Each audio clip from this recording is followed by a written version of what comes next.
Funding for this program is provided by. Additional funding provided by.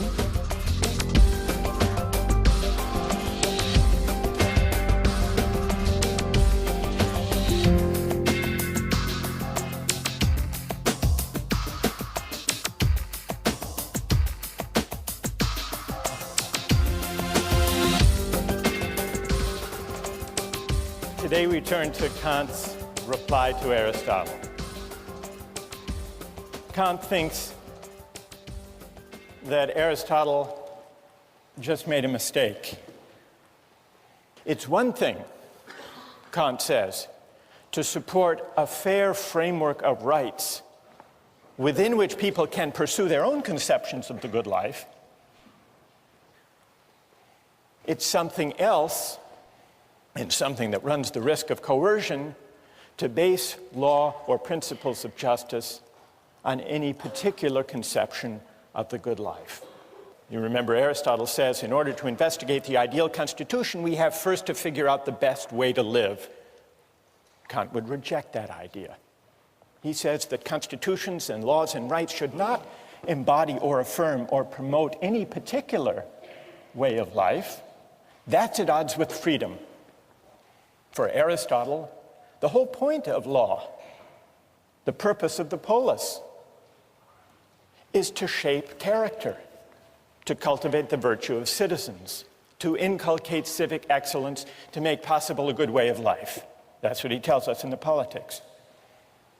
For Kant, on the other hand, the purpose of law, the point of a constitution, is not to inculcate or to promote virtue.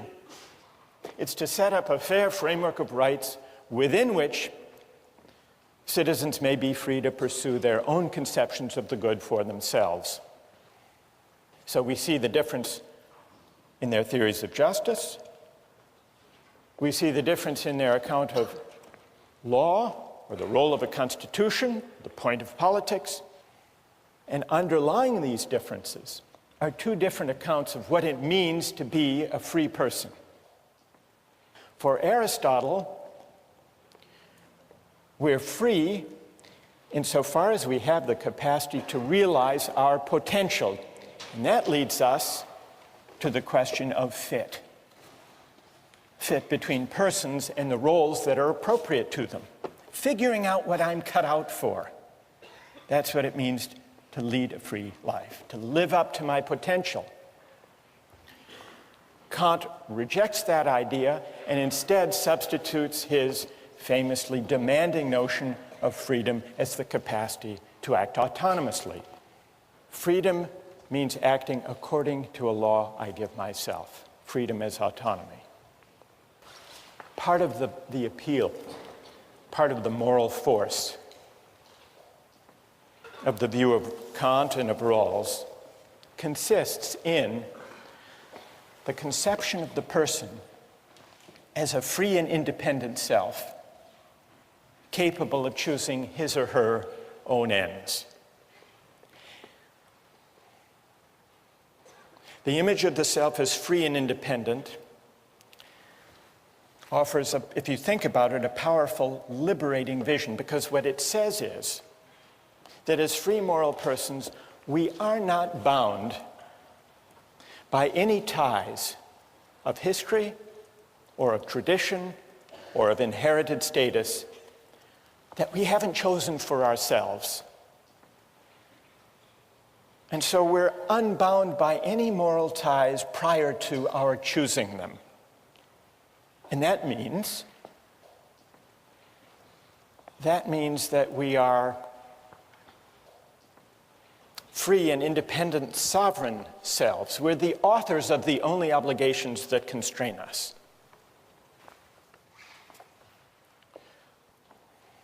The communitarian critics of Kantian and Rawlsian liberalism acknowledge that there is something powerful and inspiring in that account of freedom, the free, independent choosing self. But they argue it misses something. It misses a whole dimension of moral life and even political life. It can't make sense of our moral experience because it can't account for certain moral and political obligations that we commonly recognize and even prize.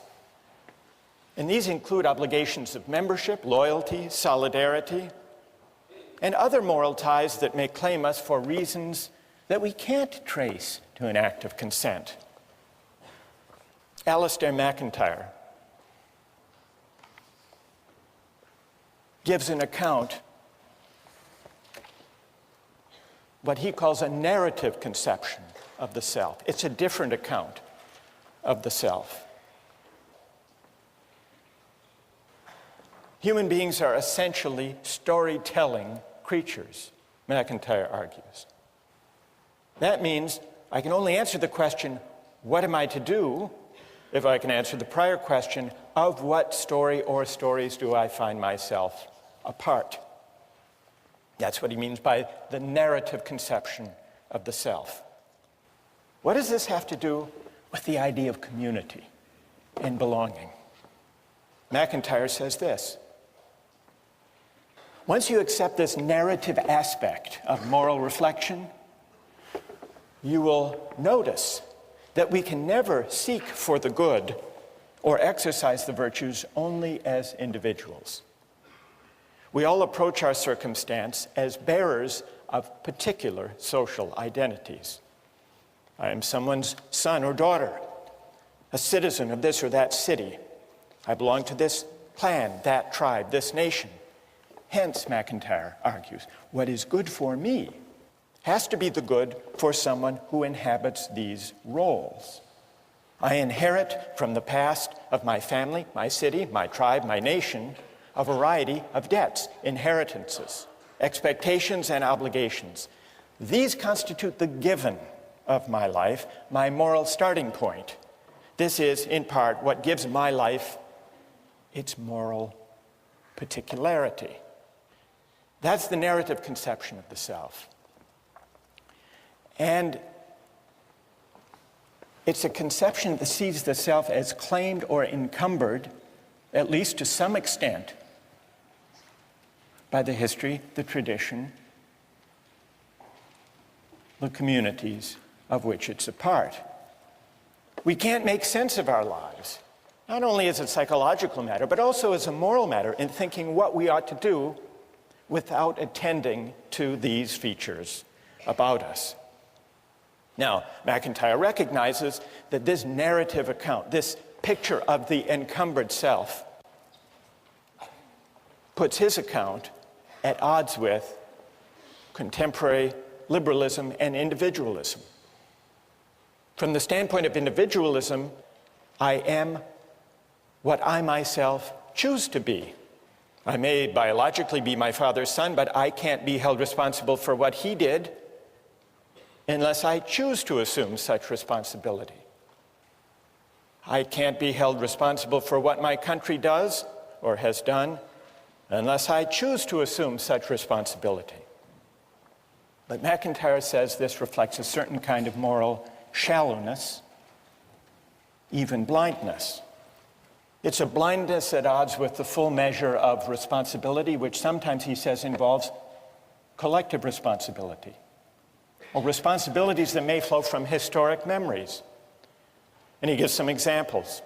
Such individualism is expressed by those contemporary Americans who deny any responsibility for the effects of slavery upon black Americans, saying, I never owned any slaves. Or the young German who believes that having been born after 1945 means that what Nazis did to Jews has no moral relevance to his relationship to his Jewish contemporaries. MacIntyre says all of these attitudes of historical amnesia amount to a kind of moral abdication. Once you see that who we are and what it means to sort out our obligations can't be separated, shouldn't be separated from the life histories that define us. The contrast, he says, with the narrative account is clear. For the story of my life is always embedded in the story of those communities from which I derive my identity. I am born with a past, and to try to cut myself off from that past is to deform my present relationships. So there you have in MacIntyre a strong statement of the idea that the self can't be detached, shouldn't be detached from its particular ties of membership, history, story, narrative. Now, I want to get your reactions to the communitarian critique of the individualist or the voluntarist, the unencumbered self. But let's make it concrete so that you can react to more than just the theory of it by looking at the two different accounts of moral and political obligation that arise, depending on which of these conceptions of the person one accepts. On the liberal conception, moral and political obligations arise in one of two ways. There are natural duties that we owe human beings as such, duties of respect for persons qua persons. These obligations are universal. Then, as Rawls points out, there are also voluntary obligations, obligations that we owe to particular others insofar as we have agreed, whether through a promise or a deal or a contract. Now, the issue between the liberal and communitarian accounts of the self, is there another category of obligation or not? The communitarian says there is. There is a third category that might be called obligations of solidarity or loyalty or membership. The communitarian argues that construing all obligations as either natural duties or voluntary obligations fails to capture obligations of membership or solidarity. Loyalties whose moral force consists partly in the fact that living by them is inseparable from understanding ourselves as the particular persons we are. What would be some examples? And then I want to see how you would react to them. Examples of obligations of membership that are particular but don't necessarily flow from consent, but rather from membership, narrative, community, one's situation. The most common examples are ones to do with the family, the relation between parents and children, for example. Suppose there were two children drowning. You could save only one of them. One was your child, the other was a stranger's child. Would you have an obligation to flip a coin? Or would there be something morally obtuse if you didn't rush to save your child? Now you may say, well, parents have agreed to have their children. So take the other case, the case of children's obligation for their parents. Now we don't choose our parents. We don't even choose to have parents. There is that asymmetry. And yet, consider two aging parents, one of them yours, the other a stranger's. Doesn't it make moral sense to think that you have a greater obligation to look after your aged parent than to flip a coin or to help the strangers? Now, is this traceable to consent? Not likely. Or take a couple of political examples. During World War II, French resistance pilots flew bombing raids over occupied France. One day, one of the pilots received his targets and noticed that the village he was being asked to bomb was his home village. He refused, not disputing that it was as necessary as the target he bombed yesterday. He refused on the ground that he couldn't bring himself. It would be a special moral crime for him to bomb his people, even in a cause that he supported, the cause of liberating France. Now, do we admire that? If we do, the communitarian argues, it's because we do recognize obligations of solidarity. Take another example. Some years ago, there was a famine in Ethiopia. Hundreds of thousands of people were starving. The Israeli government organized an airlift to rescue Ethiopian Jews.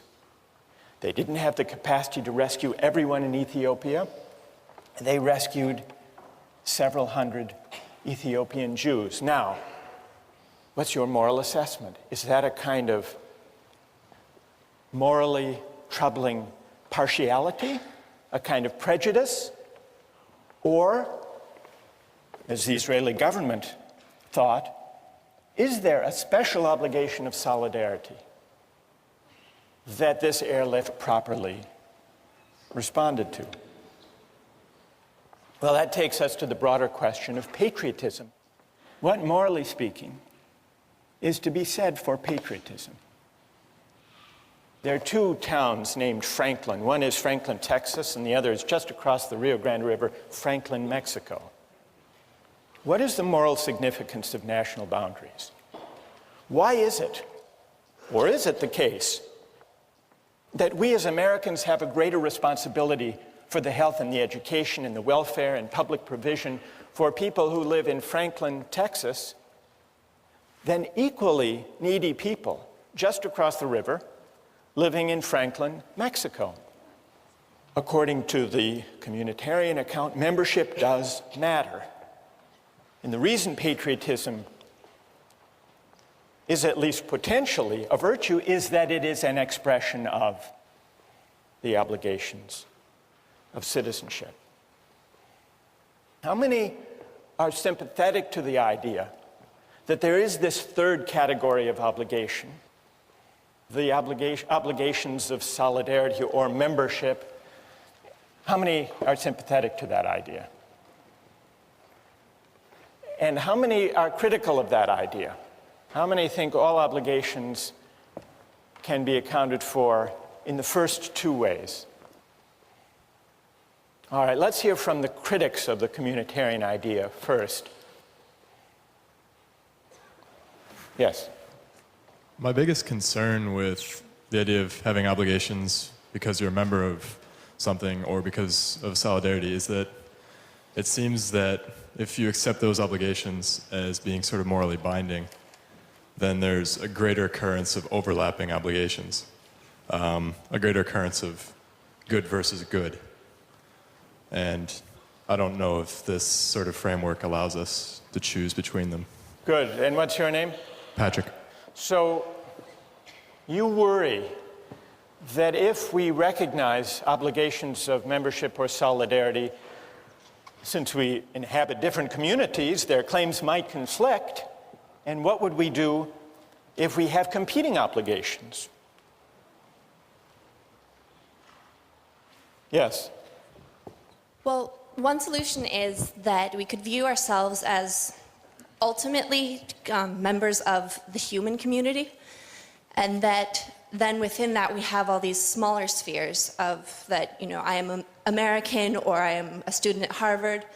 And so the most important community to be obligated to is the community of human beings, and then from there you can sort of evaluate which other ones are most important to you. So the most universal, and what's your name? Nicola? So Nicola, you say the most universal community we inhabit, the community of humankind, always takes precedence. Yes. Patrick, are you satisfied? No. Why not? It seems rather arbitrary that we should choose the universal obligation over the more specific obligation. I might also say that I should be obligated first to the most specific of my obligations. For instance, take my family as a small unit of solidarity. Perhaps I should be first obligated to that unit, and then perhaps to the unit of my town, and then my country, and then the human race. Good, thank you. I want to hear from another critic of the communitarian view, we have the objection, well, what if goods collide? Who objects to the whole idea of it? Who sees patriotism as just a kind of prejudice that ideally we should overcome? Yes? Patriotism reflects a community membership. That's a given. I think the problem is that whereas some memberships are natural narratives, the narrative of citizenship is a constructed one, and I think a false one. Because as the river is just a historical accident, it makes no sense that because the lottery of birth threw me into the United States as opposed to Mexico, that that's the membership that I should be a part of. Good. And what's your name? Elizabeth. Elizabeth. Who has a reply? Yes.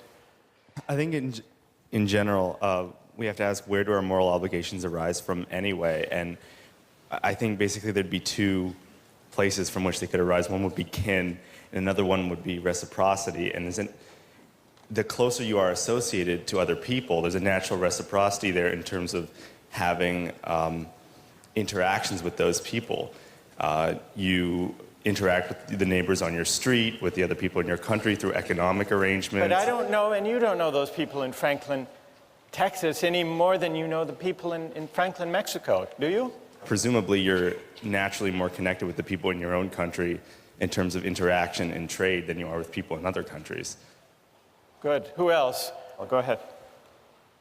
Yeah, I think that a lot of the basis for patriotism can be compared to like school spirit or even house spirit that we see here, where freshmen are sorted into houses and then within a day they have developed some sort of attachment or a pride associated with that house. And so I think that we can probably draw a distinction between a moral obligation for communitarian beliefs and sort of just a sentimental, emotional attachment. Good. Wait, stay there. What's your name?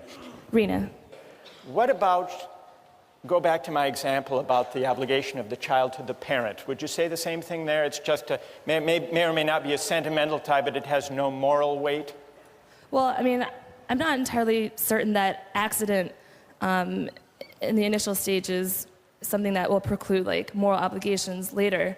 So, you know, just because we were randomly sorted into a house or just because we don't choose who our parents are or what country we're born into doesn't necessarily mean that we won't like develop an obligation based on some type of benefit, I guess, which is sort of shaky. So your obligation to your aged parent that's greater than to aged parents around the world is only because and insofar as you're repaying a benefit that your parent gave you when you were growing up? Yeah, I mean, I would say that if we look at cases of adoption where, you know, you have a biological parent somewhere else that you don't interact with, and then you have a parent, you know, who adopted you, most people would say that if you had to pick between them in the case of, you know, aging parents, that your obligation would lie more with the person who raised you and who had exchanges with you meaningfully. May I ask you one more question about the parent? Sure. Do you think that a person with a bad parent owes them less? I don't know, because I've never had a bad parent.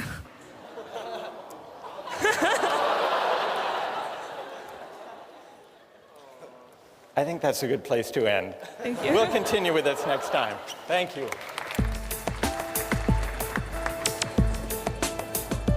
If I were working on an EC problem set, for example, and I saw that my roommate was cheating, that might be a bad thing for him to do, but I wouldn't turn him in. You would not turn him in? I wouldn't turn him in, and I think that, I would argue that's the right thing to do because of my obligation to him, you know. You don't have a duty to tell the truth?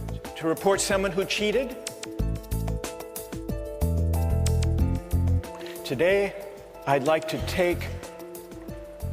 consider the strongest objections to the idea that there are obligations of solidarity or membership. Then I want to see if those objections can be met successfully. One objection emerged in the discussion last time. Patrick said, well, if obligations flow from community membership and identity, we inhabit multiple communities doesn't that mean that our obligations will sometimes conflict? So that's one possible objection. And then Rena said, these examples meant to bring out the moral force of solidarity and membership. Examples about parents and children, about the French resistance fighter asked to bomb his own village and drawing back, about the airlift by Israel of Ethiopian Jews. These examples, they may be intuitively evocative, Rena said, but really they're pointing to matters of emotion, matters of sentiment, not true moral obligations. And then there were a number of objections, not necessarily to patriotism as such, but to patriotism understood as an obligation of solidarity and membership beyond consent. This objection allowed that there can be obligations to the communities we inhabit, including obligations of patriotism, but this objection argued that all of the obligations of patriotism or of community or membership are actually based on liberal ideas and perfectly compatible with them. Consent, either implicit or explicit, or reciprocity. Julia Rothau, for example, on the website, said that liberalism can endorse patriotism as a voluntary moral obligation. Patriotism and familial love both fall under this category. Because after all, Julia points out, the Kantian framework allows people free rein to choose to express virtues such as these if they want to. So you don't need the idea of a non-voluntary particular moral obligation to capture the moral force of community values. Where's Julia? Okay, so did I summarize that fairly? There is actually, Julia actually is in line with what Rawls says about this very topic. You weren't aware of that. You came up with it on your own. That's pretty good. Rawls says, when he's discussing political obligation, he says it's one thing if someone runs for office or enlists in the military. They're making a voluntary choice. But Rawls says there is, I believe, no political obligation, strictly speaking, for citizens generally, because it's not clear what is the requisite binding action and who has performed it. So Rawls acknowledges that for ordinary citizens, there is no political obligation except insofar as some particular citizen willingly, through an act of consent, undertakes or chooses such an obligation. That's in line with Julia's point. It's related to another objection that people have raised, which is it's perfectly possible to recognize particular obligations to one's family or to one's country, provided honoring those obligations doesn't require you to violate any of the natural duties or requirements of universal respect for persons qua persons. So that's consistent with the idea that we can choose, if we want to express a loyalty to our country or to our people or to our family, provided we don't do any injustice within the framework, acknowledging the priority, that is, of the universal duties. The one objection that I didn't mention is the view of those who say that obligations of membership really are a kind of collective selfishness. Why should we honor them? Isn't it just a kind of prejudice? So what I'd like to do, perhaps if those of you who have agreed, who wrote and who have agreed to press these objections, perhaps if you could gather down all together, we'll form a team as we did once before, and we'll see if you can respond to those who want to defend patriotism conceived as a communal obligation. Now, there were a number of people who argued in defense of patriotism as the communitarian view conceives it. So let me go down now and join the critics of communitarianism, if there's a microphone that we could use somewhere. Okay, thanks, Kate. Who, as the critics of patriotism, communal patriotism, gather their forces here? Patrick, if you want to, you can join as well, or Rena. Others who have spoken or addressed this question are free to join in. But I would like to hear now from those of you who defend patriotism and defend it as a moral obligation that can't be translated back into purely consent-based terms, can't be translated into liberal terms. Where's A.J. Kumar? A.J., everybody seems to know you. All right, let's hear from A.J. You said, in the same way I feel I owe more to my family than to the general community, I owe more to my country than to humanity in general. Because my country holds a great stake in my identity, it is not prejudice for me to love my country, unless it is prejudice for me to love my parents more than somebody else's. So, AJ, what would you say to this group? Stand up.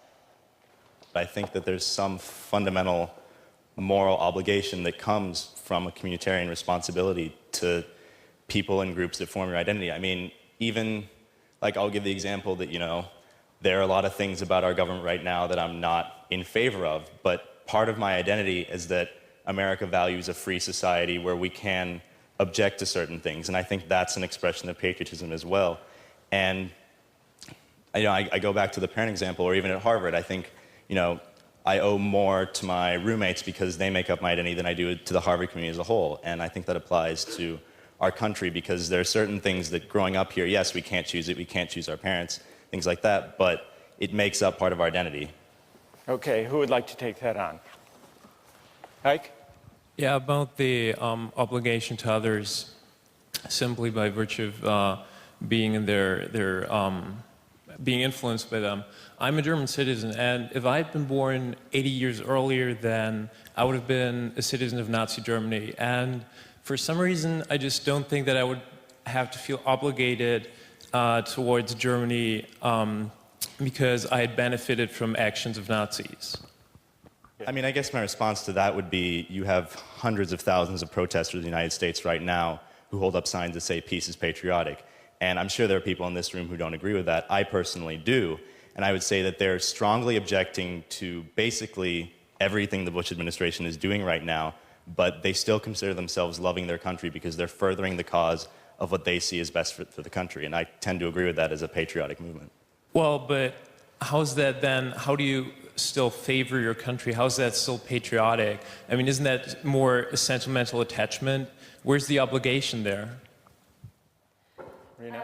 Yeah, not to bring this back to John Locke, but I'd like to bring this back to John Locke. So, I mean, in his conception of when people join society, there's still some outlet. Like if you're not satisfied with your society, you do have a means of exit. Even though we had a lot of concerns about how you're born in and it's not very feasible, he still provides that option. If we want to say that your obligation to society is a moral one, that means that prior to knowing exactly what that society is going to be like or what your position is going to be in that society, that means that you have a binding obligation to like a completely unknown body that could be, completely foreign to all of your personal beliefs or, what you would hold to be Do you correct. think that kind of communal obligation or patriotism means writing the community a blank moral check?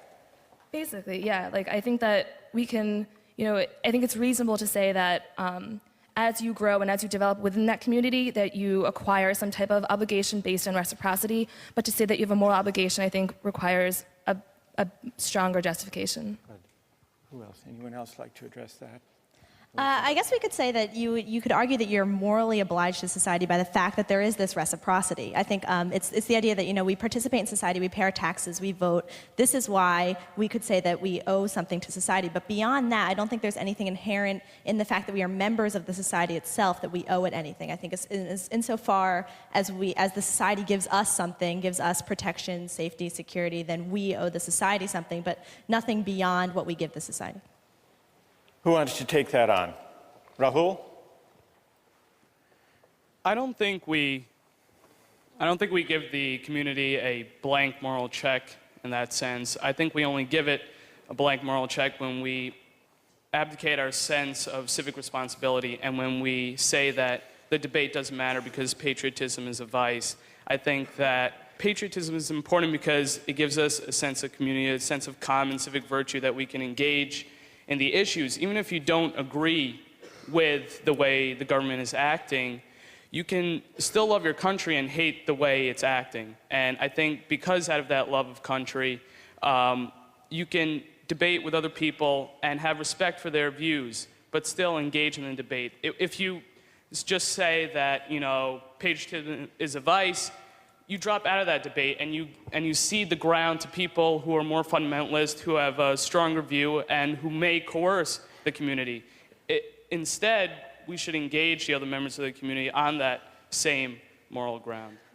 Well, now what we hear from AJ and Rahul is a very pluralistic, argumentative, critically minded patriotism, whereas what we hear from Ike and the critics of patriotism here is the worry that to take patriotic obligation in a communal way, seriously, involves a kind of loyalty that doesn't let us just pick and choose among the beliefs or actions or practices of our country. What's left of loyalty if all we're talking about,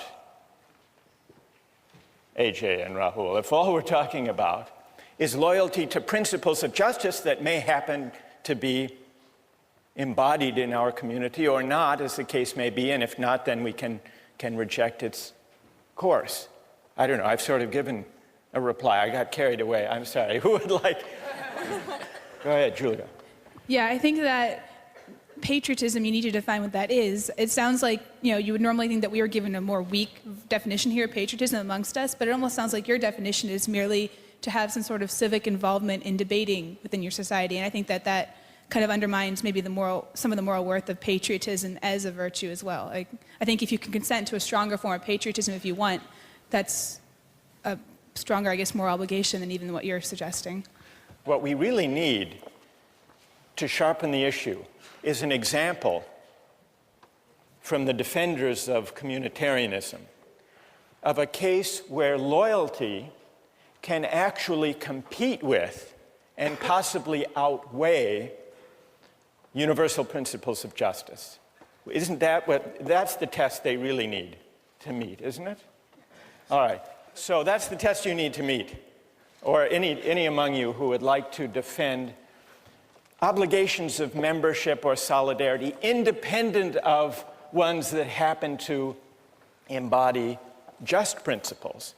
Who has an example of a kind of loyalty that can and should compete with universal moral claims, respect for persons? Go ahead.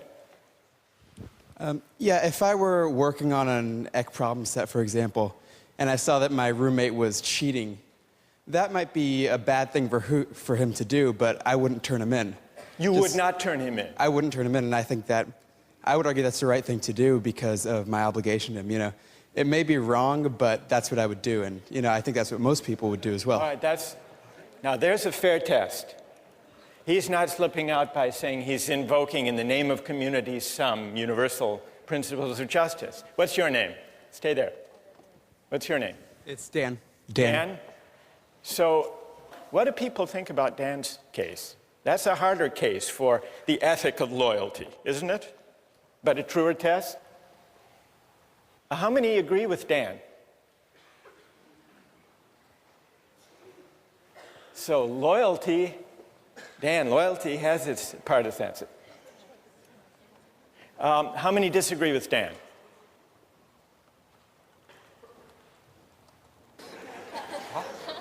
Peggy. Oh, well, I agree with Dan, but I agree that it's a choice that we make, but it's not necessarily right or wrong. I mean, I'm agreeing that I'm going to make the wrong choice because I'm going to choose my roommate, but I also recognize that that choice isn't morally right. So you're still translating even Dan's loyalty. You're saying, well, that's a matter of choice. But what's the right thing to do? Most people put up their hands saying, Dan would be right to stand by his roommate and not turn him in.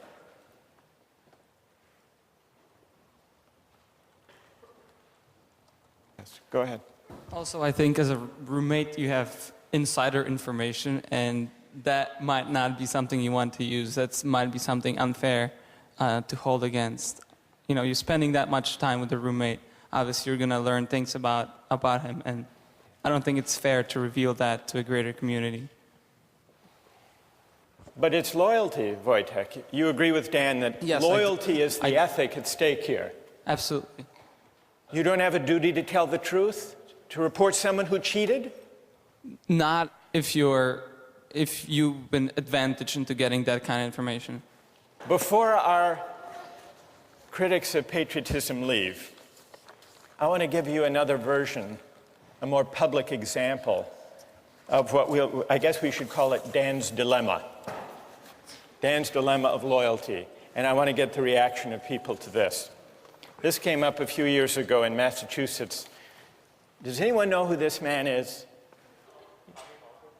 Billy Bulger, that's right. Who is Billy Bulger? He was president of the Massachusetts State Senate for many years, one of the most powerful politicians in Massachusetts. And then he became president of the University of Massachusetts.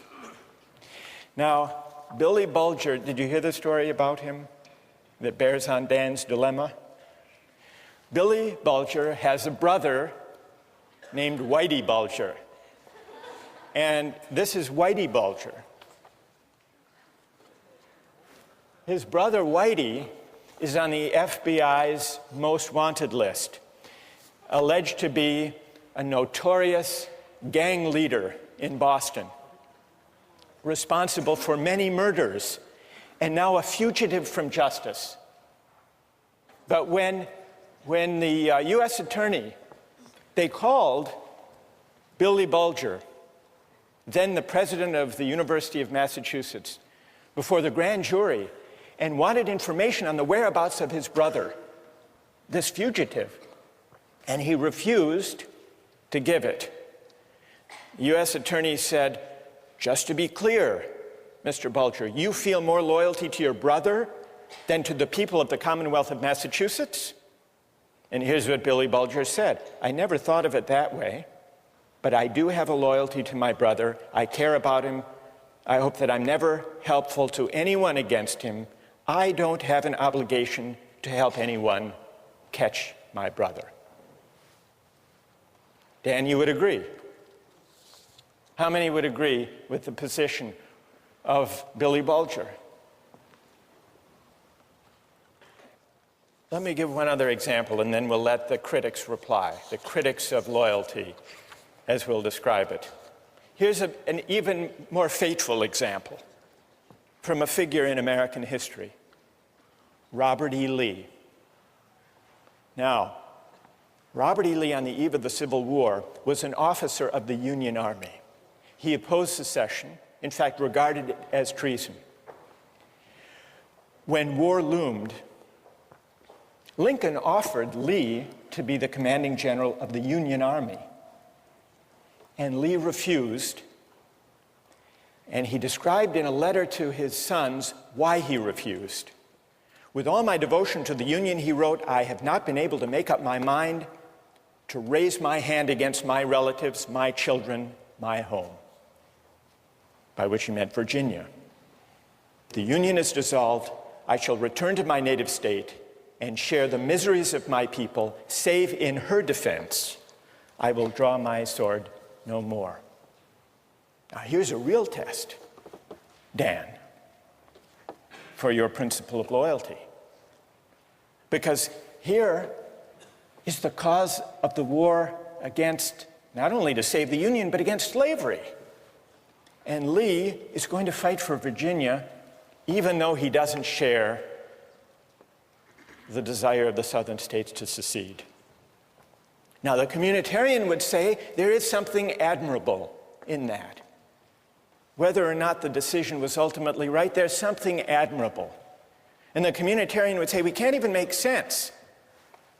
Rena, we can't make sense of Lee's dilemma as a moral dilemma unless we acknowledge that the claim of loyalty arising from his sense of narrative of who he is a moral, not just sentimental, emotional tug. All right, who would like to respond to Dan's loyalty, to Billy Bulger's loyalty, or to Robert E. Lee's loyalty to Virginia? What do you say, Julia? Okay, well, I think that these are some classic examples of multiple spheres of influence, and that you have conflicting communities, that your family and your country. I think that's one reason why the idea of choice in your obligation is so important, because how else can you resolve this?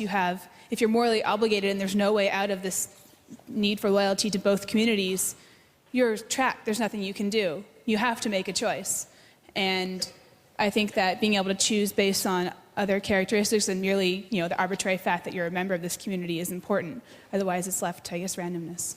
Well, Julia, the issue isn't whether Dan makes a choice, or Billy Bulger or Robert E. Lee. Of course they make a choice. The question is, on what grounds, on what principle should they choose?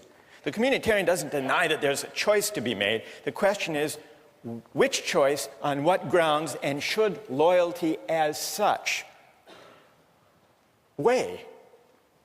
Andre, now you want to. All right, go ahead. What do you say? Well, one of the things we've noticed in the three examples is that the people have all chosen the most immediate community of which they're a part, the more local one. And I think there's something to be said for that. It's not just random. There doesn't seem to be a conflict because they know which one is more important. And it's their family over the Ec 10 class, their state over their country, and their family over the Commonwealth of Massachusetts. So I think that's the answer to which is more important. You think that the local, the more particular is always the weightier morally, Andre? Well, there seems to be a trend in the three cases. I would agree with that, I think. And I think most of us would agree that your family takes precedence over the United States, perhaps. Which is why you go with Dan. Dan, yes. Loyalty to the roommate over Ec 10 and the truth. Yeah, exactly. I would, because, truth-telling, not the truth of Ec 10. Yes. All right, so we understand. Yes.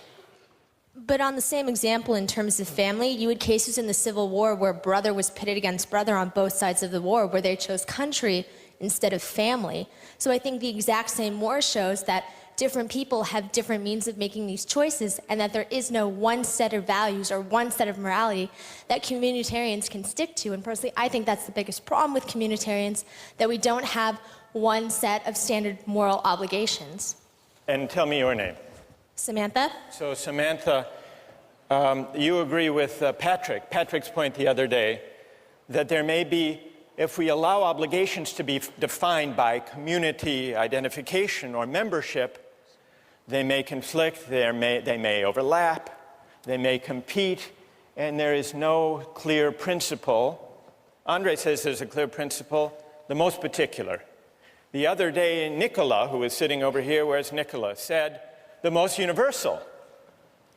You're saying, Samantha, the scale of the community as such can't be the decisive moral factor. So there has to be some other moral judgment. All right, let's let our critics of communal patriotism, let's express our appreciation and thank them for their having stood up and responded to these arguments, defined the issue. Let's turn to the implications for justice of the positions that we've heard discussed here. One of the worries underlying these multiple objections to the idea of loyalty or membership as having independent moral weight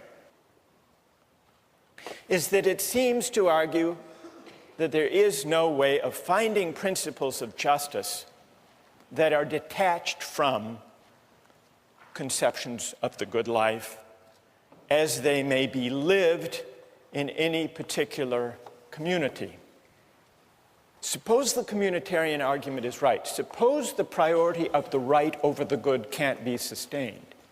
Suppose instead that justice and rights unavoidably are bound up with conceptions of the good. Does that mean that justice is simply a creature of convention, of the values that happen to prevail in any given community at any given time? One of the writings we have among the communitarian critics is by Michael Walzer. He draws the implications of justice this way. Justice is relative to social meanings. A given society is just if its substantive life is lived in a certain way, in a way that is faithful to the shared understandings of the members. So Walzer's account seems to bear out the worry that if we can't find independent principles of justice, independent, that is, from conceptions of the good that prevail in any given community, that we're simply left with justice being a matter of fidelity or faithfulness to the shared understandings or values or conventions that prevail in any given society at any given time. But is that an adequate way of thinking about justice?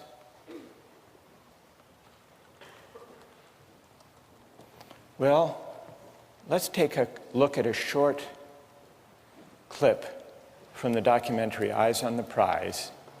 It goes back in the 1950s in the South. Here are some situated American Southerners who believe in the tradition, in the shared understandings of segregation. Listen to the arguments they make about loyalty and tradition, and see if they don't make you uneasy about tying arguments about justice to the shared understandings or traditions that prevail in any given society at the moment. Let's run the clip.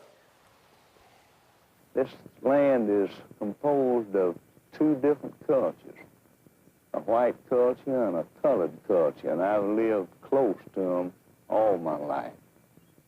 But I'm told now that we've mistreated them and that we must change, and these changes are coming faster than I expected, and I'm required to make decisions on a basis of a new way of thinking, and it's difficult. It's difficult for me, it's difficult for all Southerners. Well, there you have it. Narrative selves, situated selves, invoking tradition. Doesn't that show us that justice can't be tied to the shared understandings of goods that prevail in any given community at any given time? Or is there a way of rescuing that claim from this example? Think about that question, and we'll return to it next time.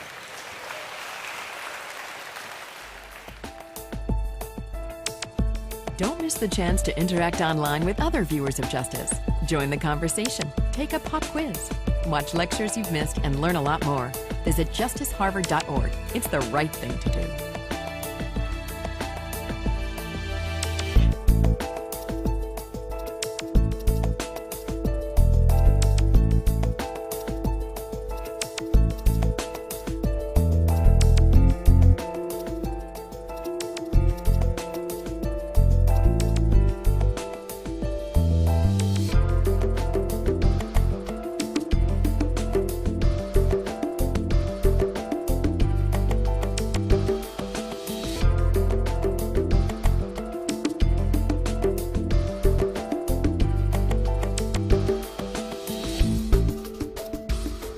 Funding for this program is provided by...